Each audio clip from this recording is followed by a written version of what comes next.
Ahoy, this is Zdenka. If you are brand new when it comes to smartphone gimbals and camera gimbals, as they are pretty much the same, you might be a little bit confused when it comes to the modes, when to use them and how. In today's video, I'm going to be using DJI OM4 and Moza Mini P. Pan follow mode, or also on other gimbals it is called tilt lock mode. As the name already suggests, in this mode you will have a pan motor unlocked, so you can go from side to side. The phone will continue once you stop moving. It is not an abrupt stop. However, the tilt motors are going to be locked. That means the phone is not going to go up and down, but it will look straight ahead. You can use joystick to move the phone up and down. When you are going to use this mode, showing off locations by slowly panning right or left. If you are filming at regular speed, make sure you go slow. Fast movements are not going to look that great. This mode is also ideal for walking forward or backwards, as the camera will maintain the same frame. It won't go up or down. I also like to use this mode whenever I'm tracking a person.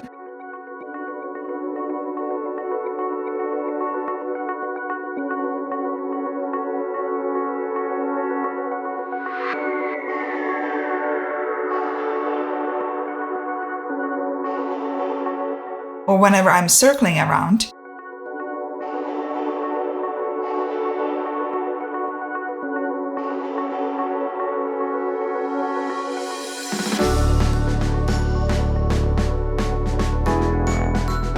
Lastly, I like to use this mode when I use a monopod. This way the view, what is ahead, stays always the same, and I want the camera to stay fixed on a certain view.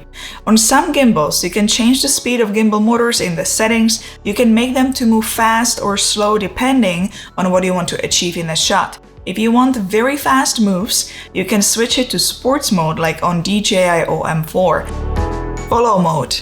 In this mode, tilt motors and pan motors are unlocked, so when you move your gimbal up and down or left and right, the motors will gently stop the movement for you. When can I use this mode? Many times I use follow mode when I am using the monopod. Whenever I want the shot to start from the ground, showing the ground first, lifting the camera high, I generally stop the movement just before I reveal the whole scene, letting the gimbal to give me the soft ending.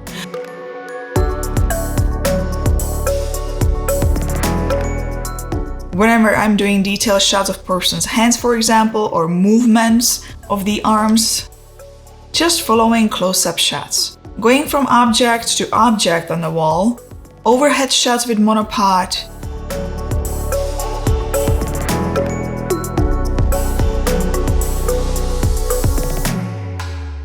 I prefer this mode for combination moves as well, as I can freely move in any direction.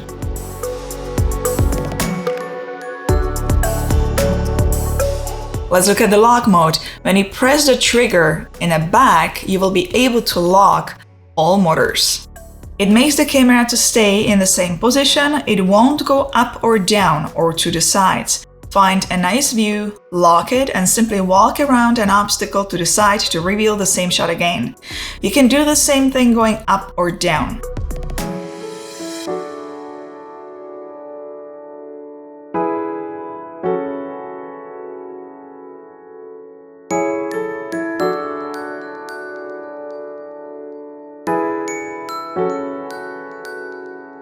You can use the lock mode if you have a hard time selecting object tracking while walking forward, in the corridor or path. If there is no large building or person or bigger object to track.